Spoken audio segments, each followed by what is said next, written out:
Mercedes got the message that styling its EVs to look like jellybean spaceships wasn't really the way to go, which is why the new electric C-Class looks far more traditional. After the new CLA and GLC EVs, the C-Class is the third model to bear this new styling language, and I think it's very successful. It doesn't look like a traditional sedan because it kind of has a coupe-like fastback rear end.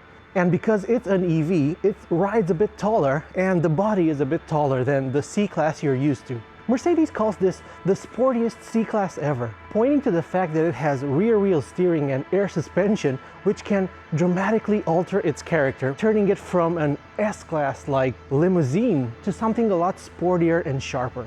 It's built on the same platform as the GLC EV, which means it has a 94 kilowatt-hour battery pack, but because it's smaller, lighter, and more aerodynamic, it extracts more range out of it. The WLTP rating for this car, the C400 4MATIC dual motor, is 760 kilometers, which is 47 kilometers more than the GLC with the same powertrain. Now let me walk you around this new important electric sedan from Mercedes.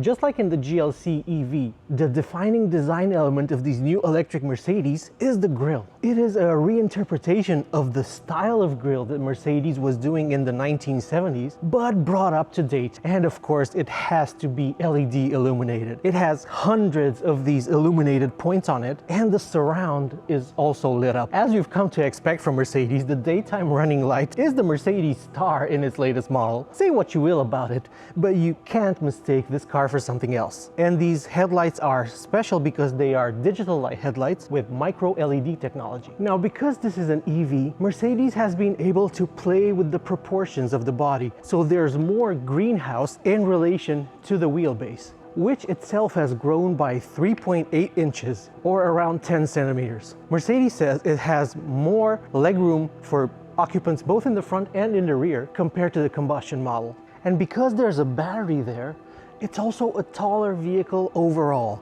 You notice this when you look at it from certain angles, especially from the side. And it's an inescapable fact of modern EVs that even if you want to make them look like a traditional sedan in this case, you kind of have to make them a bit taller. Mercedes has tried to hide some of the height by doing this gloss black side skirt element, which is meant to visually shrink the car. Not sure if it works, but it's what they're doing. The GLC has the same type of design element. And while the front looks pretty good, I really like the grille, I'm not so sure about the headlights, the rear is really nice. It's still a regular sedan. Hang on. It's still a regular sedan, as you can see, with a 470-liter trunk. But it has this dramatic C-pillar design that makes it look like a fastback, and you would kind of expect the glass to lift out of the way too. The design element that I'm not so convinced about are the tail lights, or not the tail lights themselves because they're good, but like this whole black element, smoked rather. It gives the car a lot of presence, but it's something that maybe will grow on me over time. Thanks to its 800-volt MB-EA platform, the new C-Class can charge at a claimed 330 kilowatts, which can add 320 kilometers of WLTP range in just 10 minutes of charging.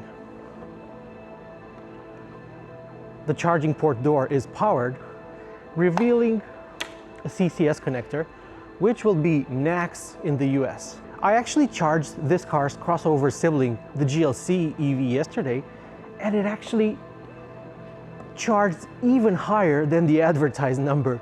It peaked at 353 kilowatts, and you can see that charging test on the InsideEVs Instagram. Even though the C400 4MATIC is all-wheel drive, most of the power comes from the rear motor, which is also hooked up to a 2-speed gearbox. First gear has an 11:1 ratio, and second gear has a 5:1 ratio. In sport mode, in its most aggressive setting, when you want the fastest acceleration, it changes into second at around 120 kilometers per hour or 75 miles per hour. But it will also change into second earlier depending on the driving mode that you're in and your driving style. Together, the two motors make 482 horsepower, and they can send this car to 100 kilometers per hour in around 5 seconds. Like any self-respecting EV built on a dedicated platform, the C-Class has a frunk.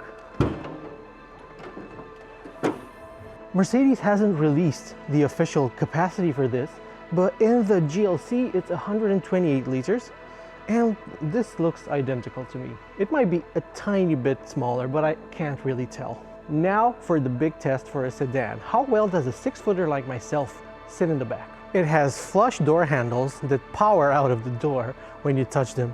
Not my favorite feature, but at least when you pull on them, they're mechanical and they don't rely on electricity to open the door. So yeah, first let me set the driving position for myself.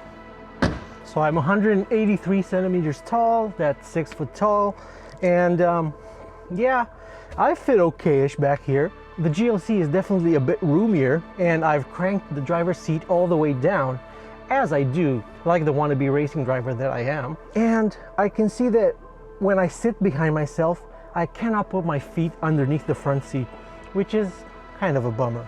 In all honesty, it doesn't feel that much roomier back here than in the smaller CLA.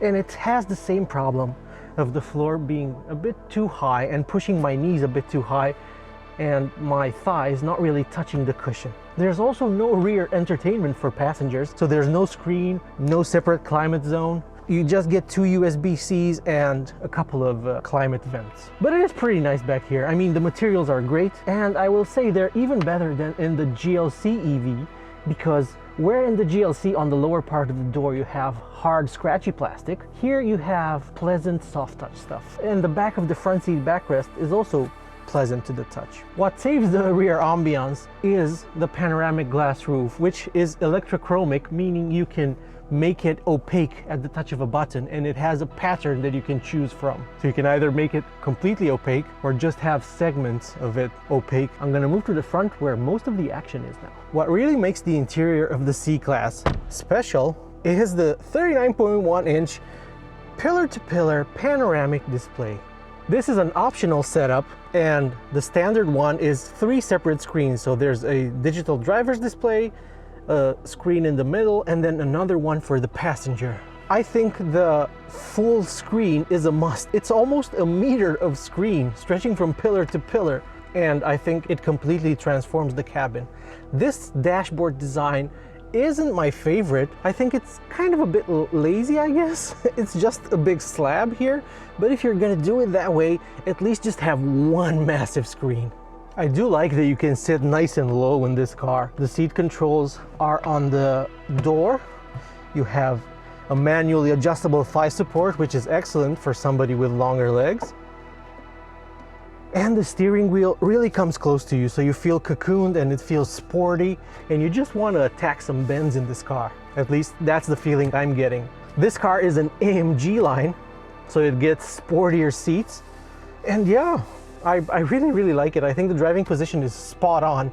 In some EVs, even sedans and just generally lower cars, you still feel like you're sitting high, a bit too high, like you're sitting on it instead of in it, but not in the C-Class. So good job, Mercedes, on that front.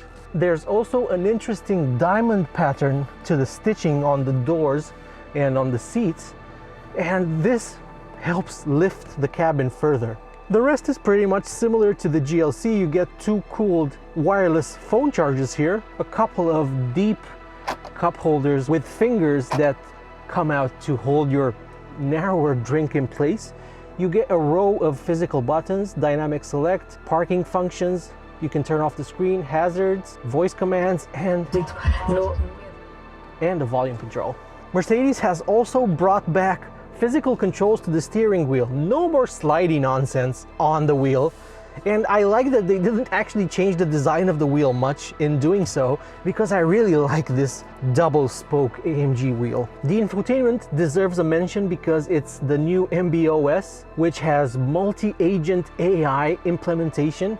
And this means, depending on what you ask it, it will choose whether to answer you with ChatGPT or Google Gemini. The car also has car-to-everything communication, which even affects how the suspension works. For instance, if another Mercedes with Car2X detects a pothole somewhere on the road, it will send that location and the fact that there's a pothole there to the cloud. And when another Mercedes with this system drives in the same area, it will not only alert you that there's a pothole there, but it will also slacken the suspension to better cope with said road imperfection. This system also helps the car maintain its lowest ride height position so that it's at its most efficient when you drive it on the highway. Mercedes will keep selling the combustion C-Class in parallel, and that will be more of a traditional sedan, and this electric model is being pitched as something a bit more unique and sportier. We'll see how that goes. But on first impressions, the new electric C-Class looks really good. It's packed with features. It does all of the EV things right. And the only downside I really noticed with it is the slight lack of space for tall adults in the back. We're hopefully gonna drive the new electric C-Class later on in the year. So if you don't want to miss that, subscribe to the InsideEVs YouTube channel. I've been Andre. Thank you for watching.